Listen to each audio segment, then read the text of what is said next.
नमस्कार। आज हम एक प्राचीन महाकाव्य के एक बहुत ही दिलचस्प पल की पड़ताल करने वाले हैं। हम देखेंगे कि कैसे एक सेनापति की बड़ी बड़ी बातें असल में उसके आत्मविश्वास नहीं बल्कि उसके गहरे डर को दिखाती हैं। ये एक कमाल की साइकोलॉजिकल स्टडी है। तो चलिए इसी सवाल से शुरू करते हैं। सोचिए, जब कोई अपनी शक्ति का, अपनी ताकत का बहुत ज्यादा दिखावा करता है, तो क्या वो सच में उतना ही मजबूत है जितना वो दिखा रहा है, या फिर इस दिखावे के पर्दे के पीछे कुछ और ही कहानी चल रही है? बस यही वो गुत्थी है जिसे आज हम सुलझाने वाले हैं। ठीक है, तो चलिए सीधा सीन में चलते हैं। कल्पना कीजिए, एक बहुत बड़ा युद्ध का मैदान है और लड़ाई शुरू होने ही वाली है। कौरव सेना का कमांडर दुर्योधन अपनी सेना का जोश बढ़ाने के लिए खड़ा होता है और हवा में एक अजीब सी टेंशन है। तो दुर्योधन एक स्पीच देना शुरू करता है, और पहली नजर में तो ये बिल्कुल नॉर्मल लगता है ना। कोई भी कमांडर लड़ाई से पहले यही करेगा, अपने सबसे तगड़े योद्धाओं के नाम गिनाएगा ताकि सेना का मनोबल बढ़े, अपनी ताकत का एक तरह से प्रदर्शन। अब जरा इस लिस्ट को और करीब से देखते हैं। दुर्योधन जिन योद्धाओं के नाम लेता है वो कोई ऐरे गहरे सैनिक नहीं है।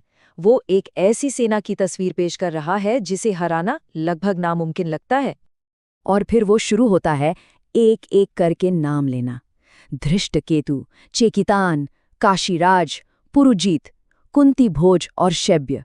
ये सिर्फ नाम नहीं है, ये अपने अपने समय के सबसे महान योद्धाओं में से हैं। तो इसमें कोई शक नहीं कि उसकी सेना वाकई बहुत बड़ी और शक्तिशाली है।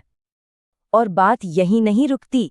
दुर्योधन इन सबको अजेय कहता है, मतलब जिन्हें कोई हरा नहीं सकता। और तो और वो उनकी तुलना पांडवों के सबसे बड़े योद्धाओं भीम और अर्जुन से करता है।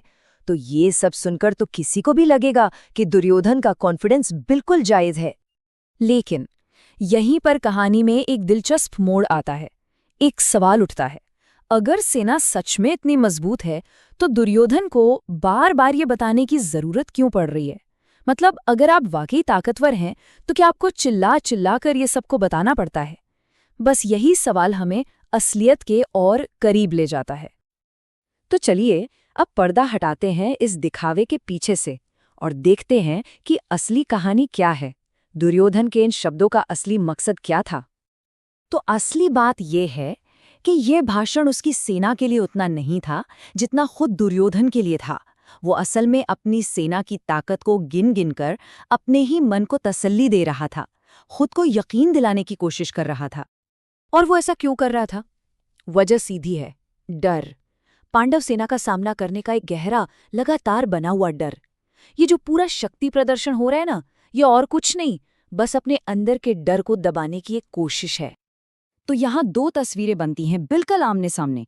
एक तरफ है उसका बाहरी दिखावा, जहाँ वो अपनी सेना की ताकत के बारे में बड़ी बड़ी बातें कर रहा है, और दूसरी तरफ है उसकी अंदर की सच्चाई, जहाँ वो दुश्मन की ताकत से डरा हुआ है और खुद को दिलासा देने के लिए शब्द ढूंढ रहा है। आज की साइकोलॉजी की भाषा में इस चीज के लिए एक शब्द है, ब्रवाडो, या जिसे हम शेखी बघारना कहते हैं। ये बहादुरी का वो दिखावा है जिसका असली मकसद दूसरों पर रौब जमाना होता है, लेकिन अक्सर ये खुद की गहरी असुरक्षा को छुपाने का एक मुखौटा होता है।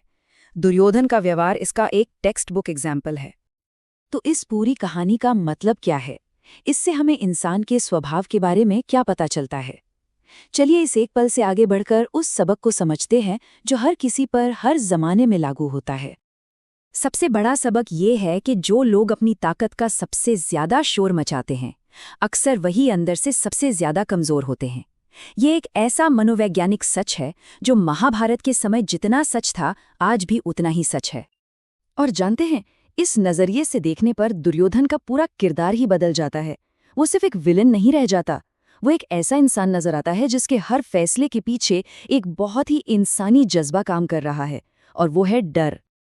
तो आखिर में ये पूरी कहानी हमें एक सवाल के साथ छोड़ जाती है, क्या सच्चा आत्मविश्वास हमेशा शांत होता है?